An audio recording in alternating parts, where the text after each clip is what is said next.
My revered salutations to Shri Shivamurthy Muruga Sharanaru. I am very pleased to be part of this interdisciplinary faculty development program, MANTHANA, organized jointly by the SJM College of Chitradurga and IGNOU Regional Center, Bengaluru. Principal of the college, Professor K.C. Ramesh, convener, Professor G.N. Basavarajappa, IQAC coordinator, Professor R.V. Hegadar, the regional director of IGNOU Center, Professor G.H. Chimrapur, all my friends who have joined online to participate in this particular webinar, invitees, ladies and gentlemen, joined across the social media platform. We are in a emergency situation, forced to stay away from each other and communicate on online mode, maintaining all kinds of distances.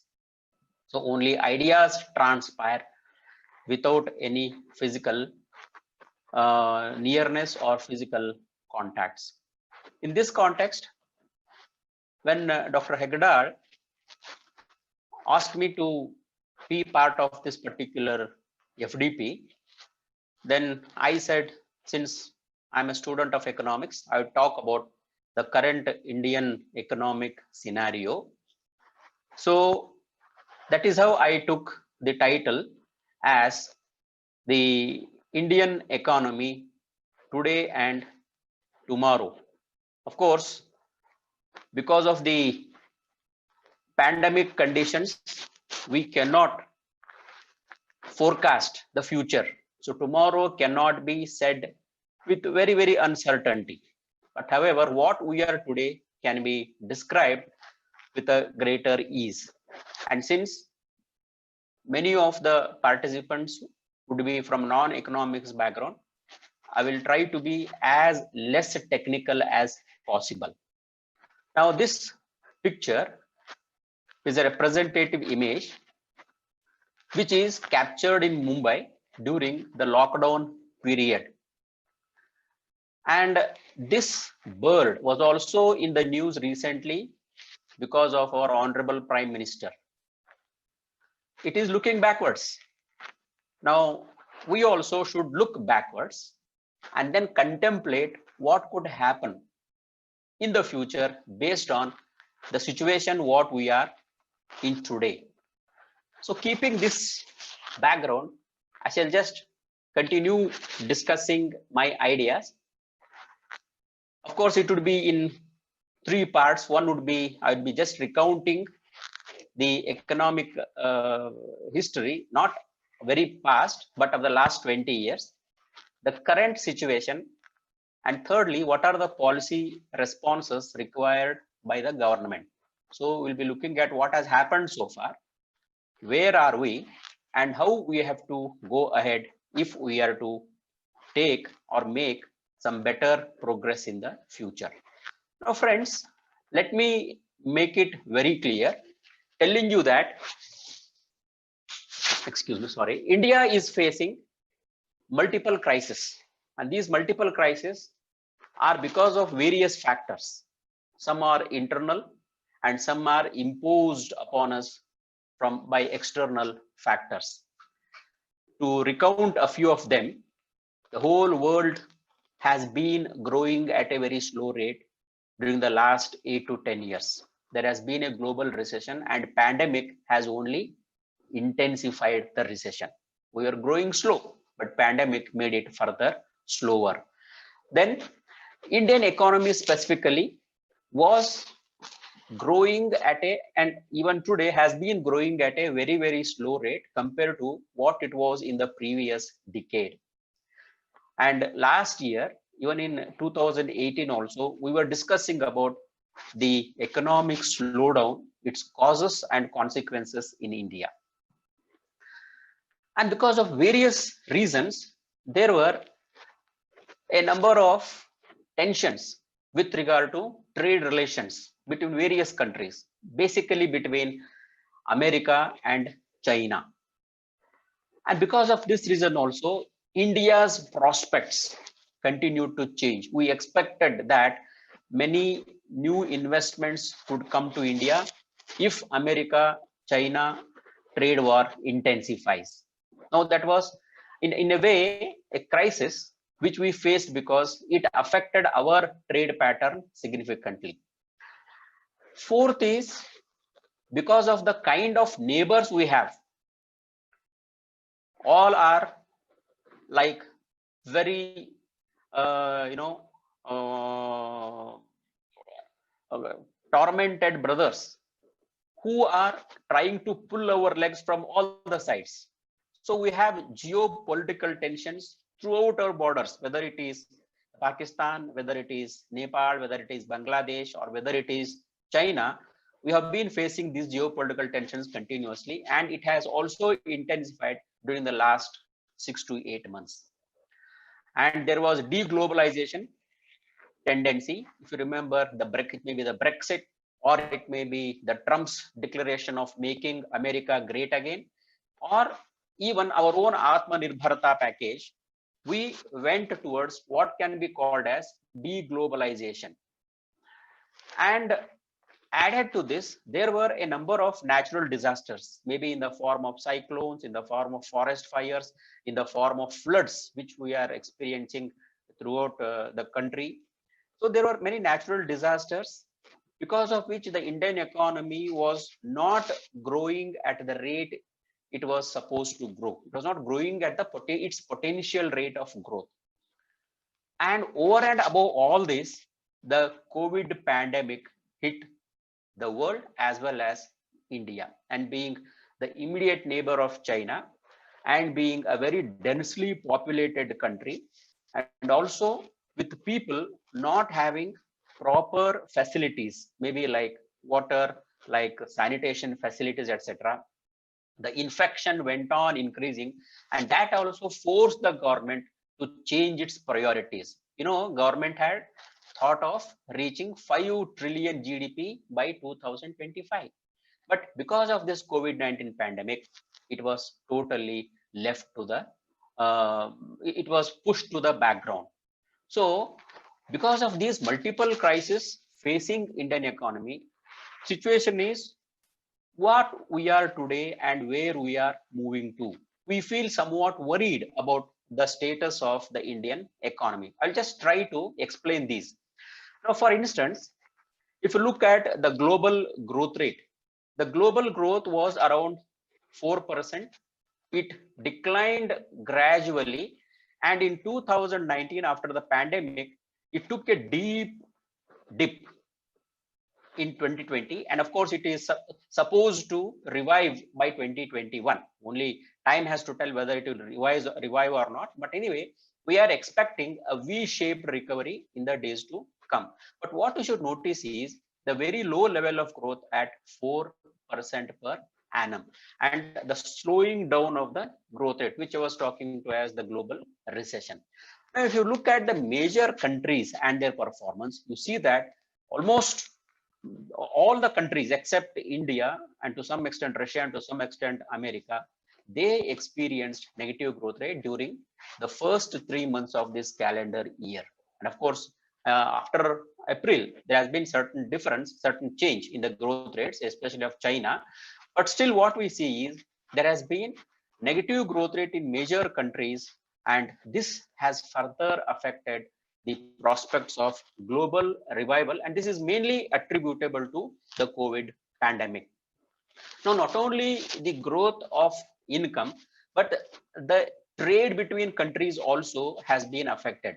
That is obviously so, because when countries lock down, when they put restrictions on movement of people, on movement of goods, etc., the whole trade and transactions, they come to a halt, as a result of which we find that the trade also has dipped down during the last year. Of course, you can see that trade as a percentage of income was also declining during the last 3 years, and it further declined to very less than, it in fact became negative in the COVID period, and of course we expect it to grow in the years to come. Of course, not all the sectors have been affected in the same manner, especially the medical and pharmaceutical exports or trade has increased, but in respect of others, like for example, textiles and apparel, office machinery, automotive sectors, energy and automobiles, chemicals, machineries and precision instruments, on which India is dependent very much for export revenues, they suffered a setback. And this was mainly because of not only supply chain disruptions, fall in demand, as well as the shutdowns that occurred across the globe. So if you are producing spare parts, no one will buy our spare parts. So our spare parts factories have to shut down because already there is lot of unsold inventory. And if you talk to any manager of a small business who is producing automobiles, he will definitely say, sir, we have lakhs of rupees of unsold stock. We are not able to produce. We have slowed down the production. That is what would be his situation. So this situation is not only for India, but also for the whole world as such. I want to only tell you that we are in a grip of global recession, which has been intensified because of the COVID pandemic. Now, coming to India's growth record, I have given here a chart showing the growth rate for the last 28 years. And if you see from 1992 to 2020, the average growth rate is around 6.8%. But however, you find lot of ups and downs in that growth rate during the last 28 years. And the highest was 10.3% during 11-12, which 10-11, which was the highest, and similar 9.8 during 2007-8, which was also quite high. But what has happened is after 2013, there was a slight recovery, but after 2017, the growth rate has plummeted significantly. So before 2010, maybe very specifically before 2008, when the world went into what is called as global financial crisis, all of you heard about it. Before world went into global financial crisis, India was one of the fastest growing economies on the heels of China. If China was called as global factory because China has concentration of manufacturing industries, India was called as global back office. We were involved in outsourcing, providing IT solutions, providing outsourcing business, etc. So India was called as global back office. So immediately following the China's heels of high growth, India also grew very impressively during the last decade, that is 2003 to 2008. The growth rate was very, very impressive. But however, if you look at the current decade, especially from 13 to 20 onwards, the growth rate has been very low. Now, is it a temporary setback or is it a structural one? Again, referring back to the discussions which the economists were making during discussing the economic slowdown. Many said that this is cyclical one, but many of them proved that this is a structural one. The economic structure is deficient, because of which the growth has been declining. But whatever the reason, whether it is cyclical or structural, the growth declined to a significant extent. And corresponding to that, the lower panel of the figure shows that not only the income, but other correlates, like it may be the investment, it may be the bank credit, or it may be the export, all have declined after 2013. Especially investment, which had reached as high as 38%. In fact, domestic investment is very, very important, because if you want to install productive capacities, train people, buy technology, etc., domestic investment is very, very crucial. You cannot depend on borrowed capital for a very long period of time or to a huge extent. So domestic capital is very, very important, and that domestic investment started declining since 2013. And let me remind you here, the statistic called as gross domestic savings, the savings done by households as well as governments, it started declining continuously after 2013. And even the bank credit also, we can see that from 2012 onwards, it started declining. Now, this was because of some reasons which I'll be discussing later on. But anyway, banks also started lending lesser to the productive sectors. And second, the other thing is exports as a result of all these things also started declining after 2012-13. So what I would like to mention is, it is not merely the pandemic which has resulted in such a recession of our country, such a lower growth of the country, but there are other factors which have been operating since the last 8 to 10 years. Now, continuing the argument further, if you look at the decade of the first decade of the sorry, excuse me.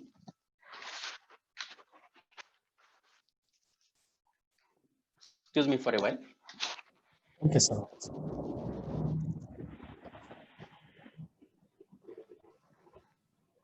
Yeah, there's a problem with the headset, so I just changed it. I'm sorry. Yes. So if you look at the history of the growth, I said not very far back, the first decade of the century, the annual growth rate was almost double digit, nearing to 10%. It exceeded 9% actually. There was price stability. There was no inflation, deflation, etc. The fiscal and balance of payment deficits were also very moderate, manageable. And India was hailed as one of the fastest growing economies. I already told this. And there was increase in investment rate reaching to 38%. And also it was mostly funded by domestic savings, which was very, very interesting. And the foreign capital inflows were also very significant. See, the investment flow, whether domestically or from the foreign countries, was very, very significant.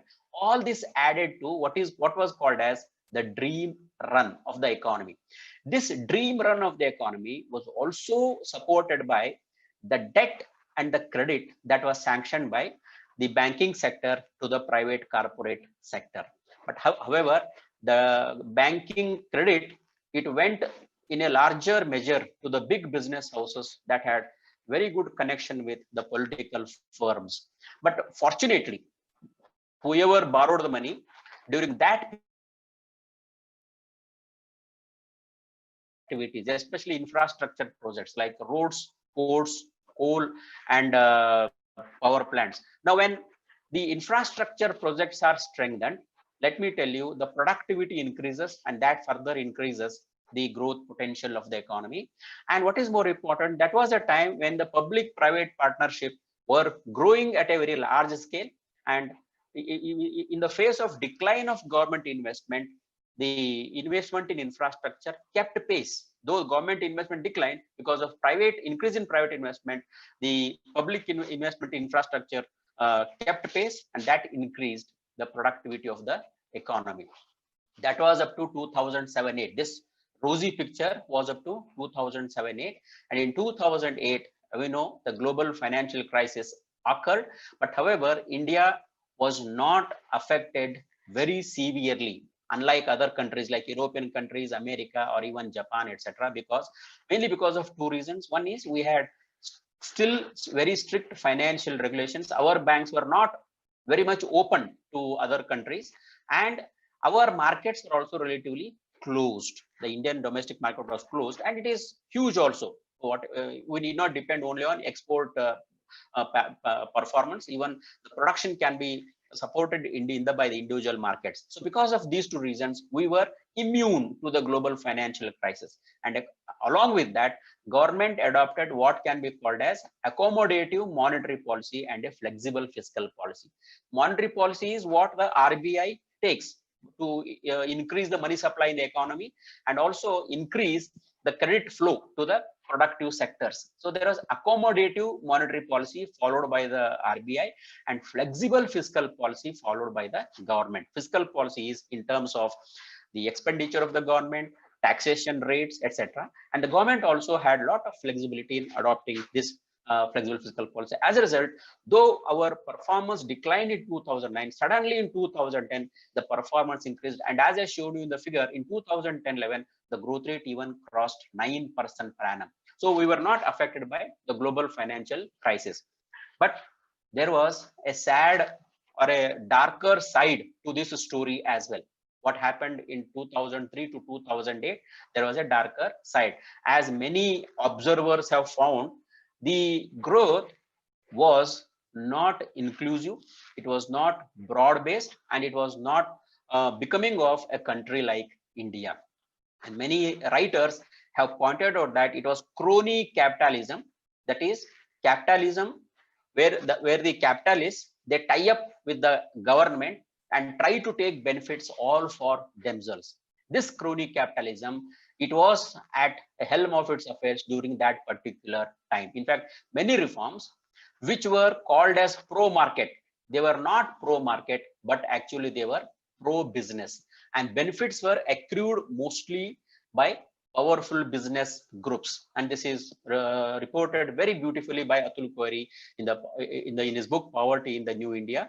And similarly, Amit Bahadur in his Predatory Growth book also says that these powerful businesses, they affected the livelihoods of the poor and marginalized people in agriculture, informal sector, and affect and try to take to themselves all the rural land and forest areas. So not only the opportunities, but resources were also tried to be personalized, privatized by these big business houses.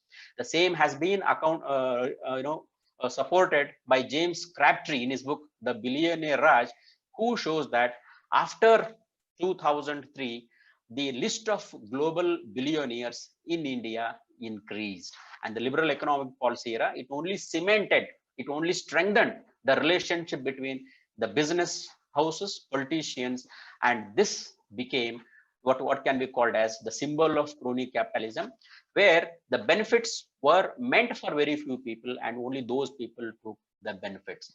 But however, what happened is when the boom ended by 2011-12, there was a lot of resentment by the people in various ways.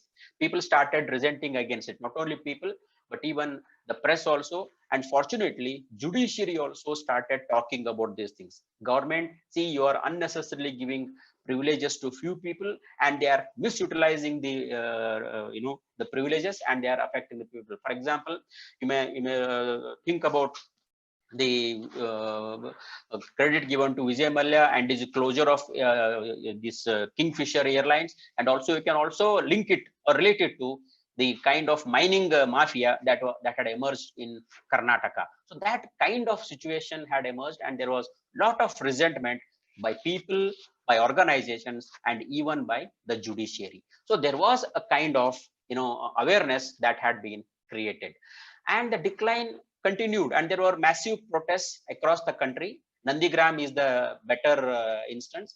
There were court cases against business houses for getting scarce natural resources at allegedly throwaway prices. 2G scam is very well known by us.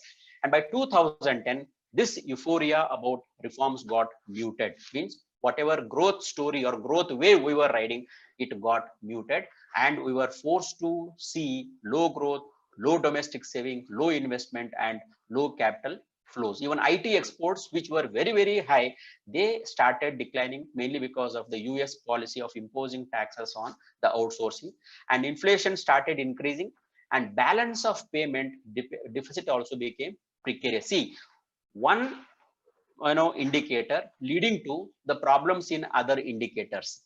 So growth declined, saving declined, investment declined, capital inflows declined, exports were affected, inflation increased, and balance of payment deficits also increased.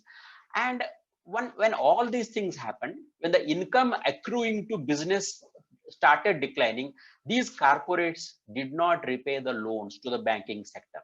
As a result, the corporate bad debts increased. And we know that the non-performing assets of the banking sector increased. When the non-performing assets of the banking sector increased, their capacity to lend totally declined.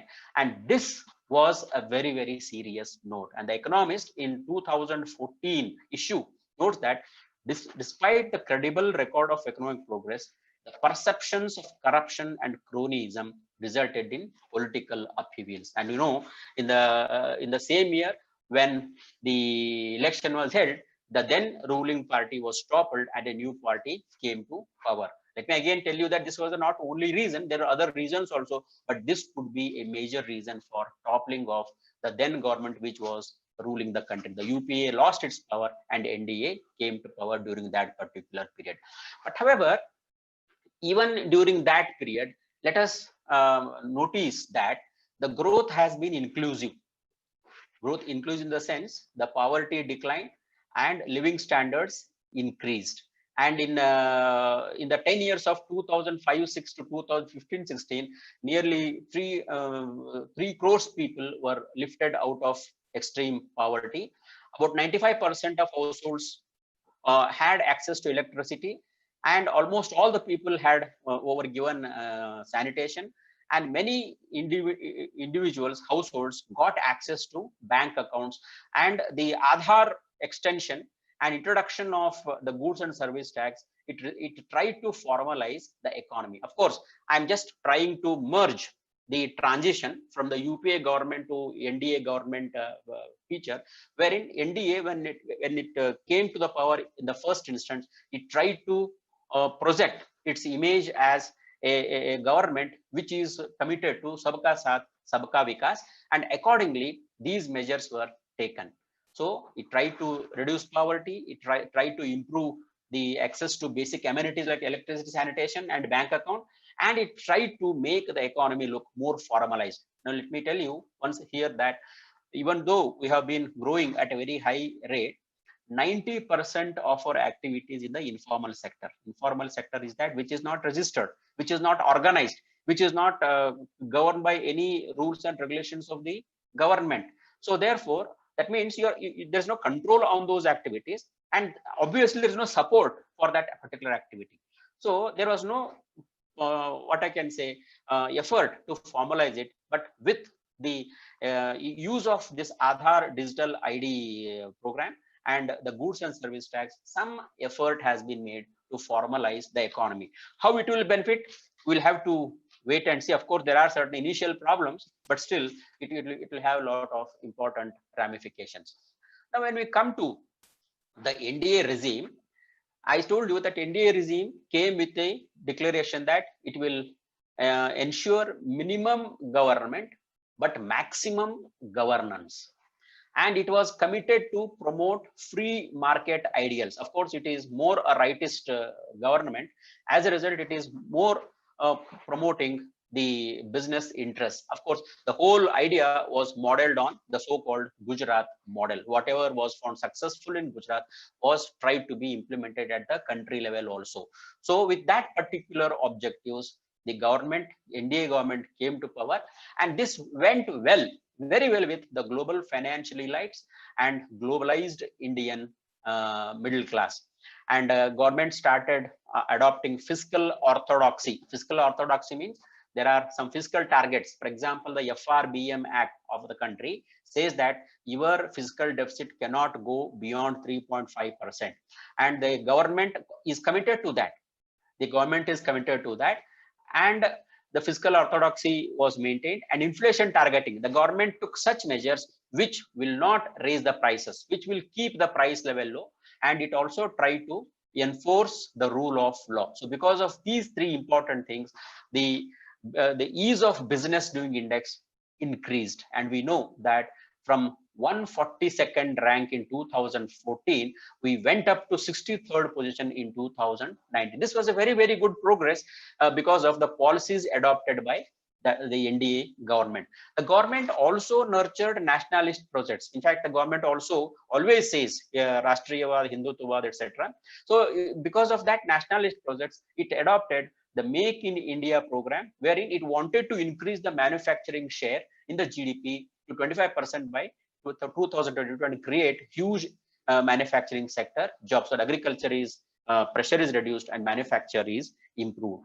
And welfare program, along with this, welfare programs like Pradhan Mantri Ujjwala Yojana, which gives LPG cylinders, and Mudra loans, where without any security loans are given to the youth. These were initiated.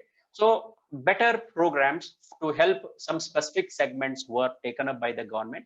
And however, in all these things, not everything is right or not everything is bright.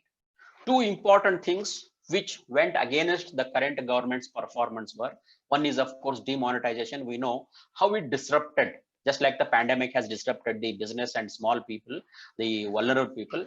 Demonetization also disrupted the prospects of the small people, poor people, etc., and affected the economy very widely. And economy which was going very smoothly, it was forced to dip. Similarly, GST implementation. GST itself is not bad, but the timing, the procedures, and the transition difficulties. If I'm a small businessman, I have to have a system of my own. I have to buy a software, and I have to train myself in taking all the receipts, then tax credits, then claiming of the tax, etc., which is not, I may not be able to do that. So because of these reasons, again, the business suffered a lot, and there are a lot of revision in the guidelines, etc., that which resulted in confusion among the people. So demonetization and GST, they resulted in lot of complications and confusions, which resulted in the slowing down of the economy.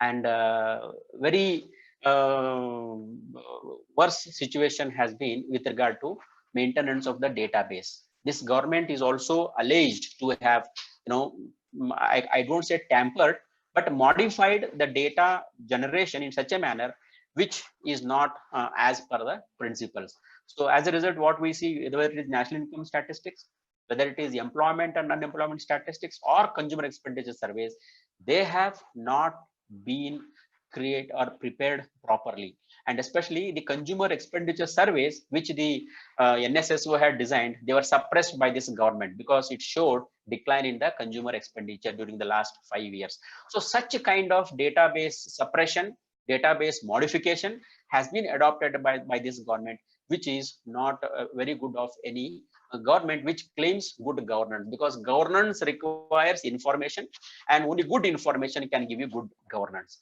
But this is a negative thing as far as this government is concerned. And if you look at the growth rate during the last 7 to 8 years, the growth rate, you see, it increased steadily up to 2016-17, but it started declining. And 2016 coincides with our demonetization, and 17 with implementation of GST, and all these have, and of course now we have the pandemic, because of which the growth rate has declined. So very clearly, though many positive things could be noticed, but because of some bad decisions, the growth rate declined. And as I said, when one thing declines, everything gets suppressed, everything gets upset.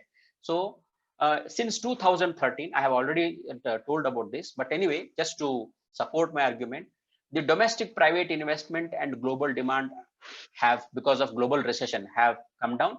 From the investment side, bank credit has slowed down, and the NPA has increased, and the cost of capital has been high, and investment has been cut down. And there has been demand compression also because of lack of export growth. Gross domestic savings has come down, and household savings has come down.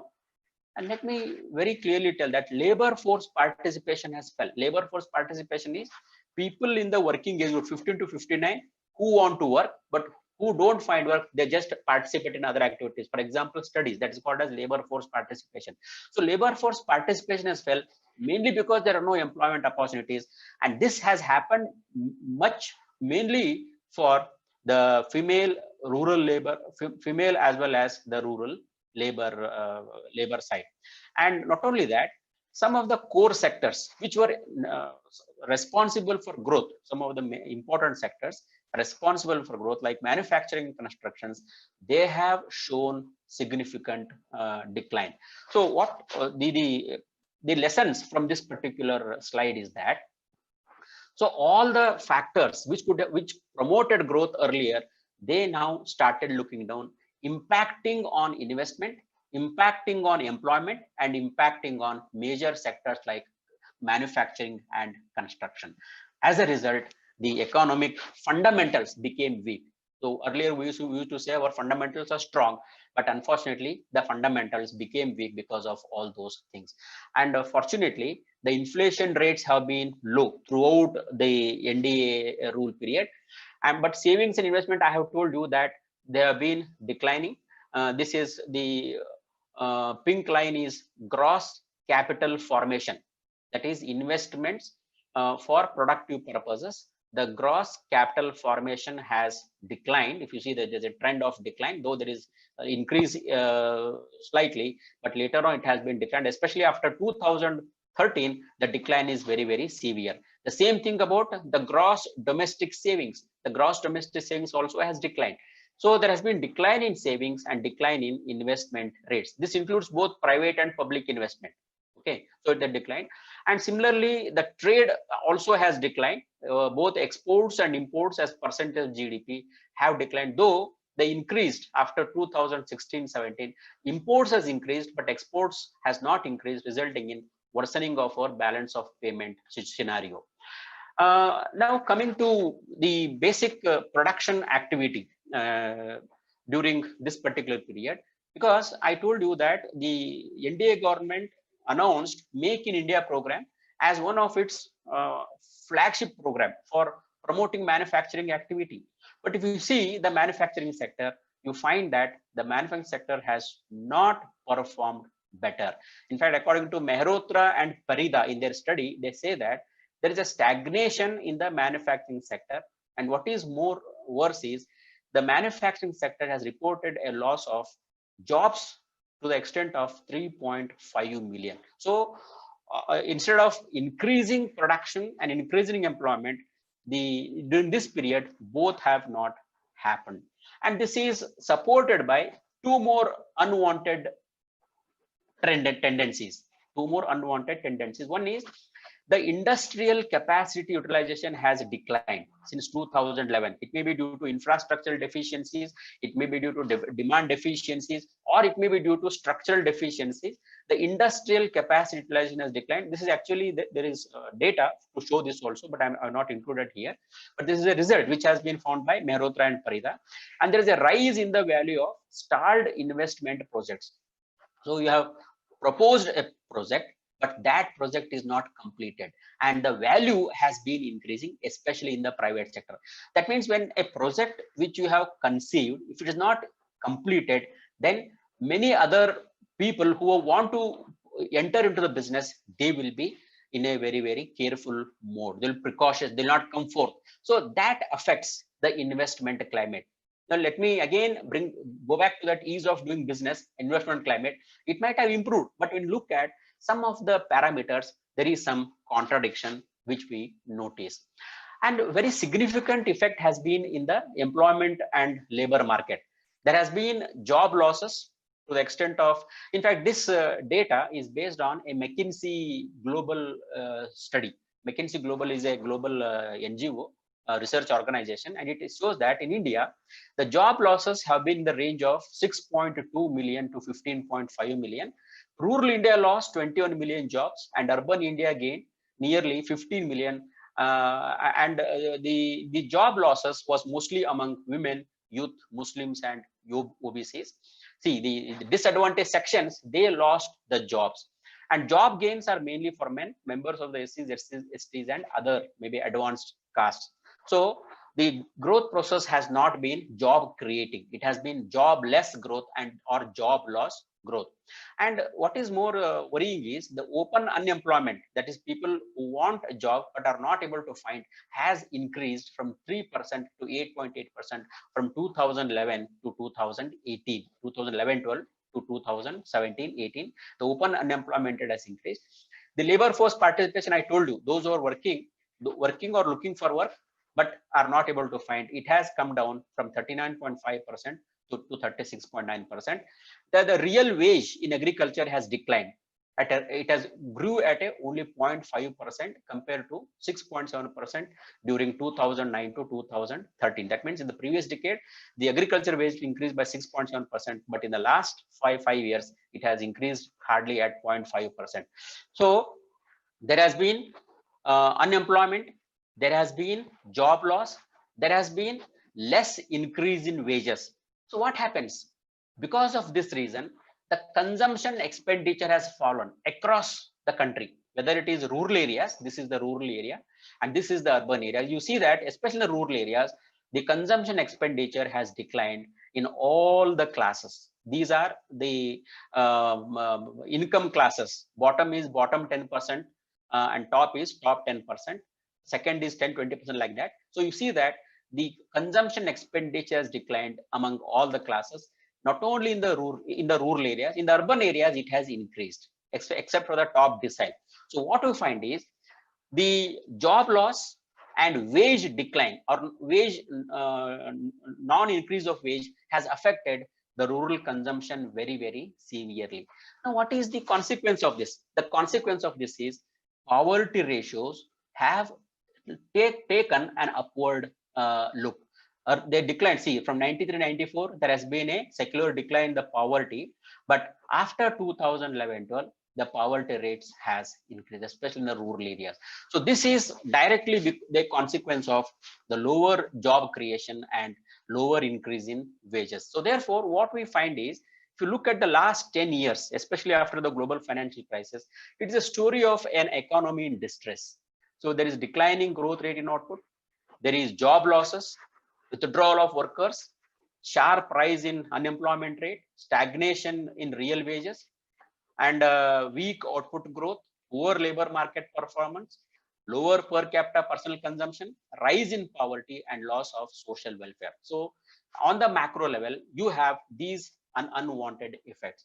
And there was a lower increase in the private final consumption expenditure. This is private final consumption, that is what we spend, it is low. This is government final consumption expenditure, what the government spent, that has also increased at a lower rate.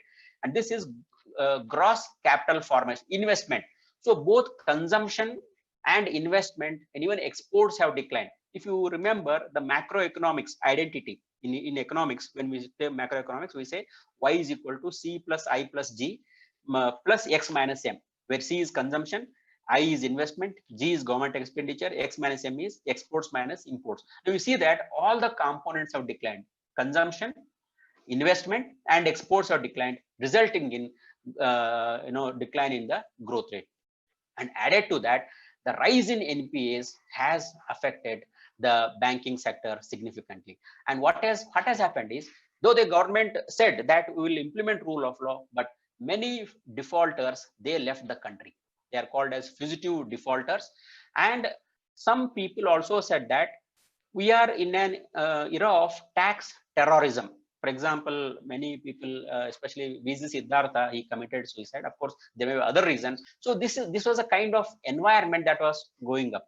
And as a result, what happened? The aspirational goals have to be reworked out. So I said we were talking of 5 trillion economy goal, but now we have to rework it out because of the distress situation that we are.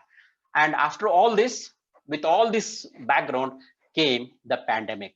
And pandemic is represented by this train where people have been moving without any destination, without anything support, without any support, etc. So that was the kind of situation we are into, and it exposed our unpreparedness, and it increased our expenditure, vulnerability of the poor, and it affected our prospects in all directions. And this is the kind of effect which we can say. I'm not going to spend time on this. And because of the impact of the pandemic, industrial production declined, whether it is general industrial production or the core industries like coal, natural gas, fertilizer, cement, then crude oil, petroleum, steel, electricity, all have declined during the last 2 to 3 months. Bank credit growth has also slowed down. The bank credit by different sectors also, this is the decline in outstanding non-food credit to various sectors. It has declined. This is the extent of decline. See, in services, the decline is more than 40%, which is very high. Industry, it is more than 30%. So though government announced policies, credit offtake has not increased. And foreign investments also have not declined. Just look at the yellow, this particular green line. Then this is a net FDI. Net FDI has declined, which indicates that our economy is not the one sought by the foreign countries. In fact, when America imposed restrictions on China, we thought investment would flow to India. No, it has not flown to India. It has gone to Taiwan, it has gone to Indonesia, it has gone to Malaysia. India is not the destination. We have failed there. And even the merchandise trade also, there has been worsening. So in this particular situation, I come to ask a question: what are the policy initiatives? So if you are to grow, if you are to take economy to further higher levels, what are the policy initiatives? One is, first and foremost thing is, we have to invest heavily in infrastructure. It may be road, it may be electricity, it may be the training programs. We have to invest heavily in the infrastructure. And in December 2018, if you remember, government created an infrastructure fund worth rupees 102 crores. But how it has been implemented, what has happened, we are not aware of that.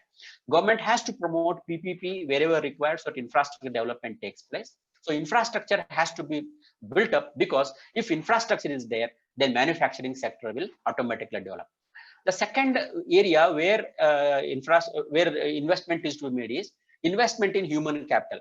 So I told you that the human dimensions of the crisis are severe in terms of job loss, in terms of livelihood loss, in terms of consumption loss, in terms of loss of opportunity, and in terms of overall loss of dignity. So human capital has to be strengthened. And in human capital, there are a number of dimensions like education, health, nutrition, sanitation, and research and innovation. And unfortunately, India is a country where the investment in these activities is one of the lowest. We have to spend more on these things if the human capital improves. And for example, we have a very huge youth population. We talk of demographic dividend. If we train them properly, we can convert it into a productive asset. Otherwise, it will become a demographic disaster. So to do that, we have to train the human capital. Then we have to focus on manufacturing. I told you, China is known as the world's factory. Why not India? We simply are involved in assembly lines. We assemble and we do very small jobs in the global value chain where value addition is low or returns to our country is low. We don't do very profitable things. So that is why, where value addition is high, such things have to be taken up in India. For that purpose, the manufacturing activity has to develop. And here, even not only manufacturing, but productivity enhancing things have to be taken into account. And the fourth one, of course, has been already taken up, that is Atmanirbhara Abhiyan.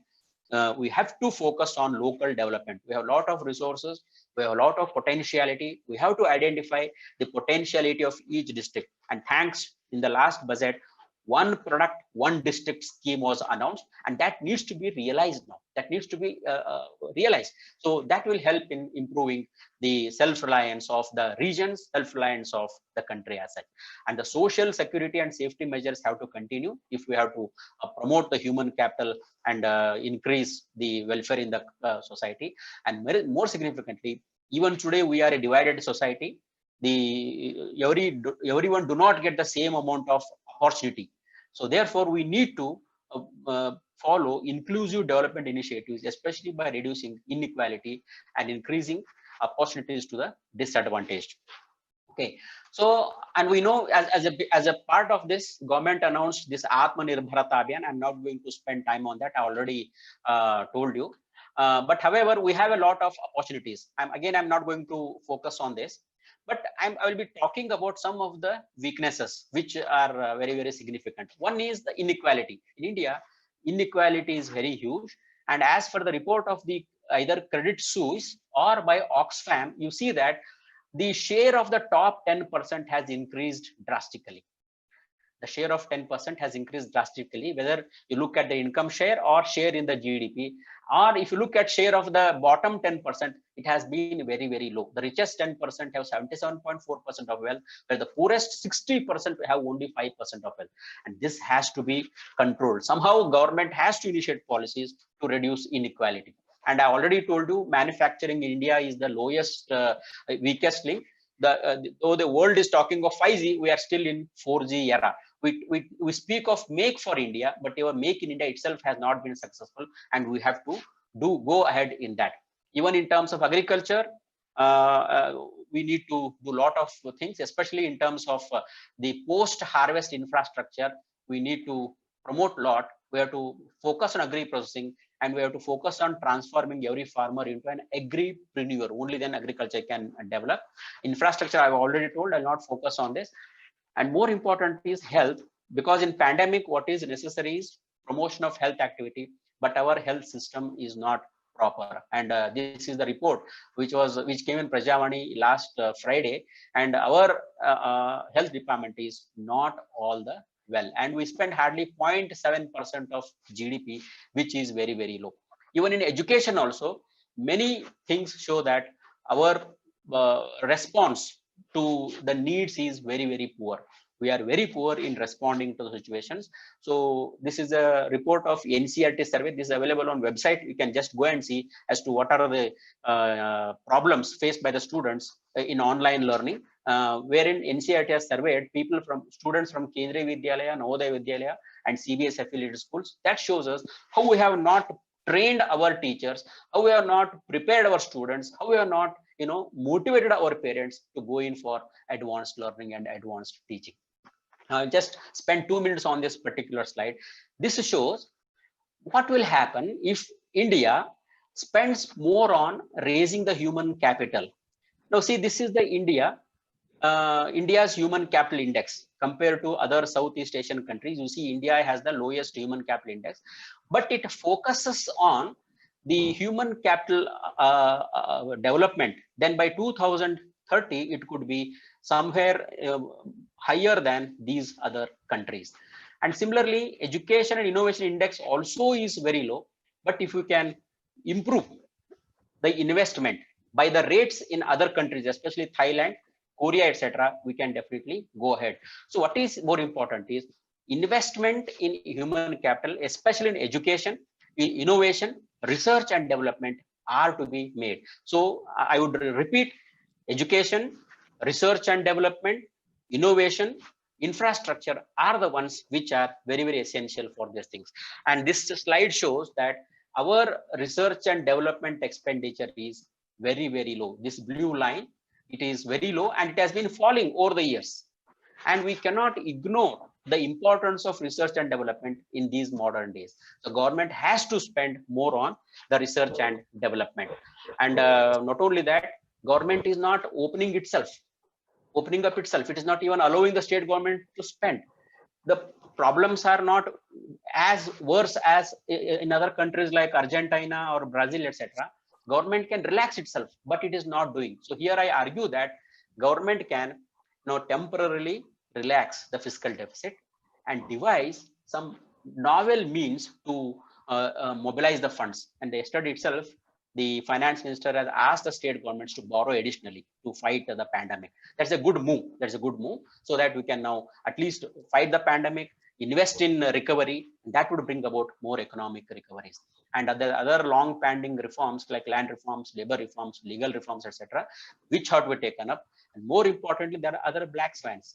Black swans mean swans are usually white. Black are those which are improbable but highly effective, highly impactful, like terrorism, climate change, social disruption, and emergence of new pandemics. These have to be taken care of. That means we have to be prepared all the time. Unfortunately, we are not prepared and we started firefighting. That situation should not happen. Government has to now prepare for itself. So concluding, again, I would not repeat everything because already I have covered these things. So here again, I focus should be more on research, development, technology generation, and training. That has to be done. Localized development is a good alternative in the short run. And the Atmanirbhara package is more of liquidity pumping. But I showed that banks have not lent. You have asked the banks to lend, but they have not lent. And there are many reforms, like many problems even today, like corruption, red tape, and lack of coordination between central and state governments and various authorities, etc., which has to be looked into.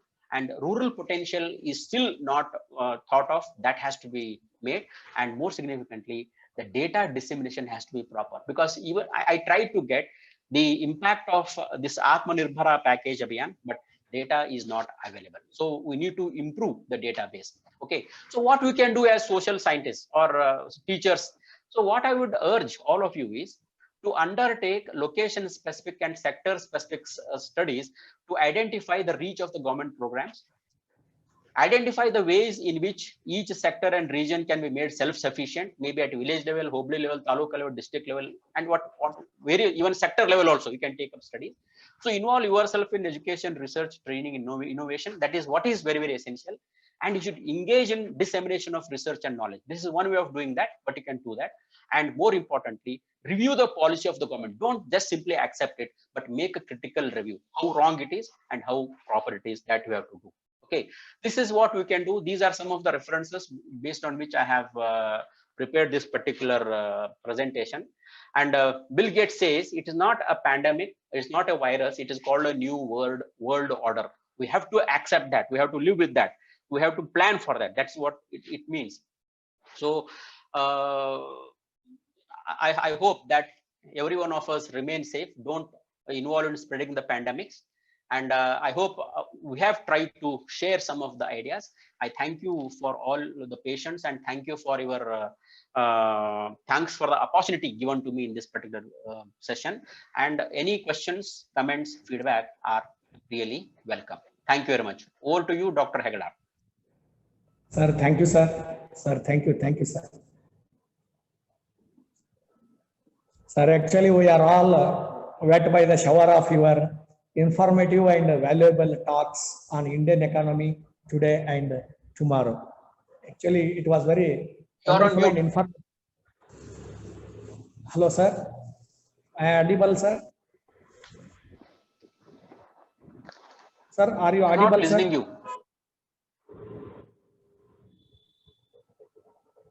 Now, sir? Hello, sir? Hello? Sir? Audible, sir?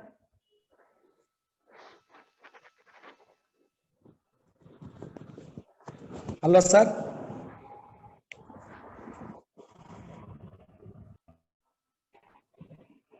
Sir? Isto?